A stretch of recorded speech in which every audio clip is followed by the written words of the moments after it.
Hello everybody and welcome to the Tuesday edition of Video Clips. And I'll start with just my usual announcements. This Saturday, if you happen to live in driving distance of Columbus, we're doing a de-stress and restoration day.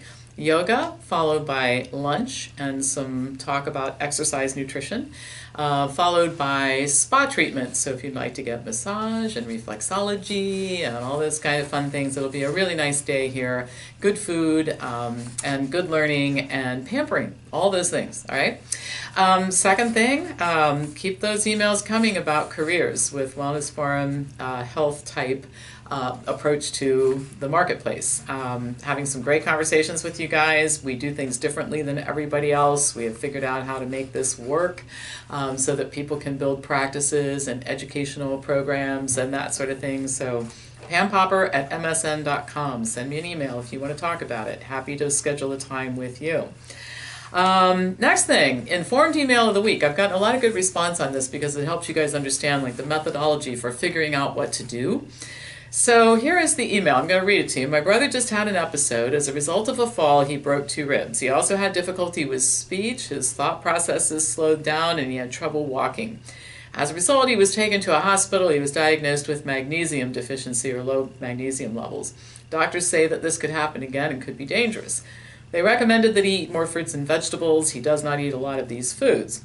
He's also diabetic. He has a heart condition. Since his habits are awful, we have to give him supplements perhaps just to make sure that he doesn't have another episode.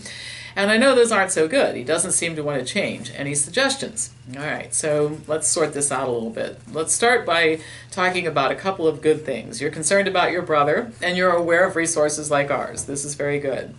Doctors at a hospital telling him to eat more fruits and vegetables. This is very, very good. We should be like uncorking champagne and having a celebration over this because that doesn't happen often enough. Next thing, your situation is really common in that I think all of us have had the experience of a close friend or family member who had serious health issues, which we knew diet would fix or at least make a dent in.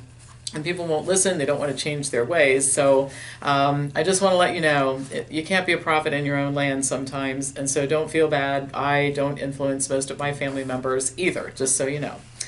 So here's my response. Here's how to approach. All right, the first thing is nagging people to change their diet is never effective. People are told to do it all the time. I mean, think about the number of times that your brother, in this case, probably has had a doctor say you should lose weight, you should eat better, your diabetes is getting worse. I mean, those are things people hear all the time.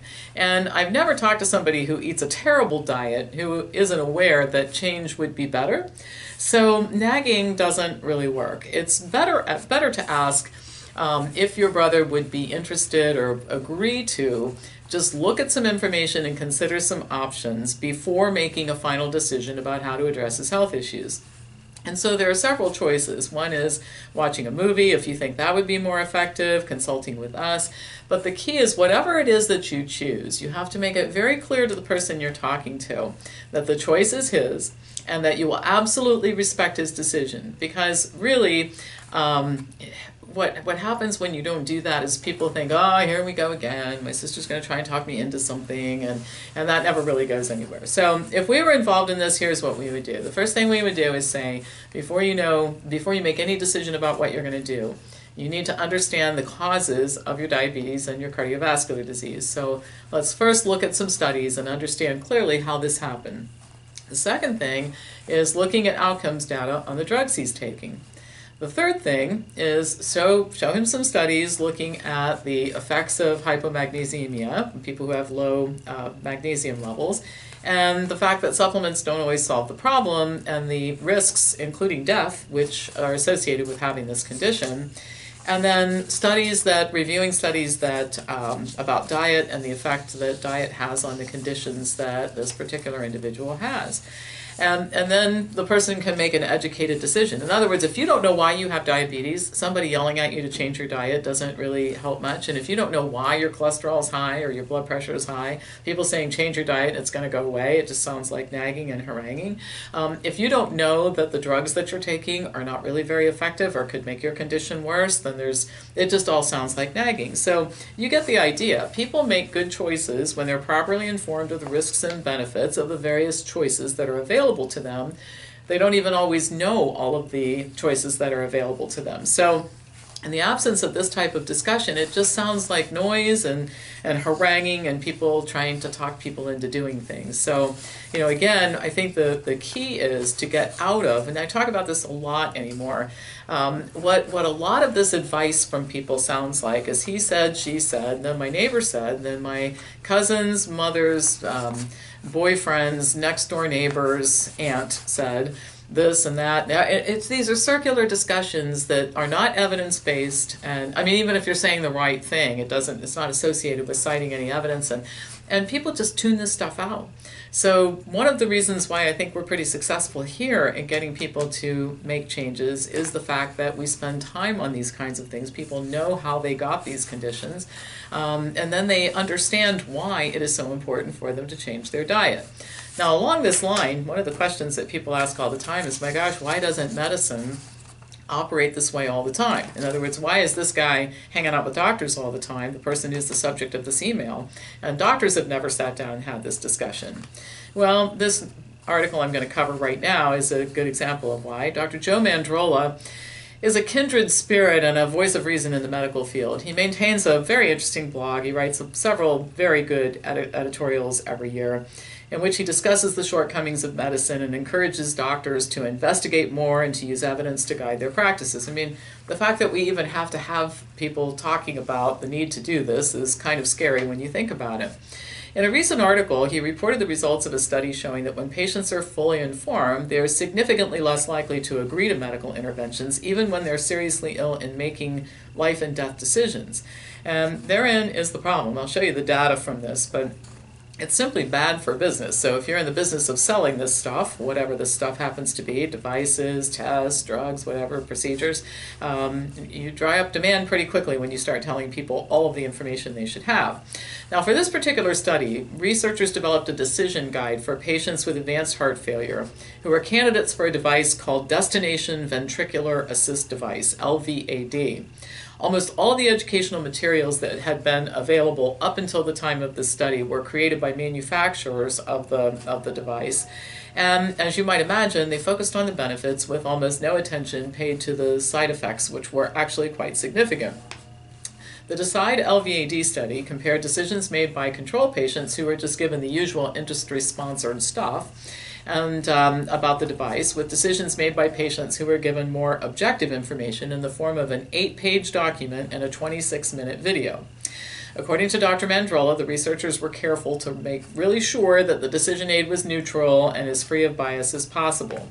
The goal was to measure both patient knowledge, like in the two groups, how much did they learn about the device, and then also value choice concordance. And what that means is defined as the patient choosing the option that most closely aligns with his or her values.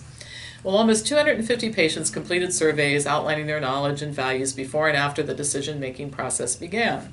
Both groups have reported that they had increased knowledge about this particular device, but within a few weeks, the intervention group had significantly greater gains in knowledge. The correlation between values and reported treatment preferences was also significantly greater in the intervention group.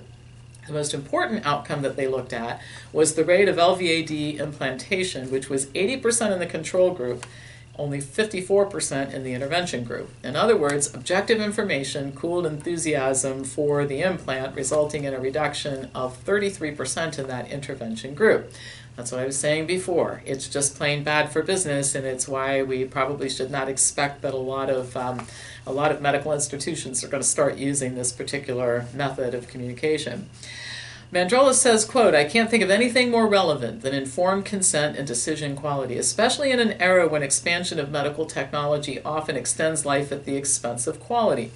He says that the study should be a wake-up call for clinicians to use a similar process when considering other interventions ranging from statin drugs and anticoagulants to procedures. The problem is that most medical decisions are not made using evidence like the type that was developed for this particular study, but rather almost always a result of people just following directions that are given by doctors. And I think Mandrola's closing line to his article is just perfect. He says, clinicians may be experts in medical science, but patients are the experts in what is important to them. And I think that that's really, really important, that patients make decisions that are good for them. I mean, people that I talk to do things that I wouldn't do every day. But the reality is, it's not my body, it's not my life, the consequences are not mine, my value system may be different. So I think we give a lot of lip service to patient-centered care. I don't know that we give the right amount of attention to actually what that means, which is patients make decisions after being given all of the information, and then we respect the decisions they make. And I hear horror stories of people visiting doctors who threaten them if they won't do what they're told, or say you can't be a patient if you won't do certain things. And I just think it's despicable. So we need to walk the walk of, instead of just talk about patient-centered and evidence-based care. All right, that's all for today. As usual, pass this on to anybody who you think might enjoy watching it, and I'll be back to you on Thursday with more news.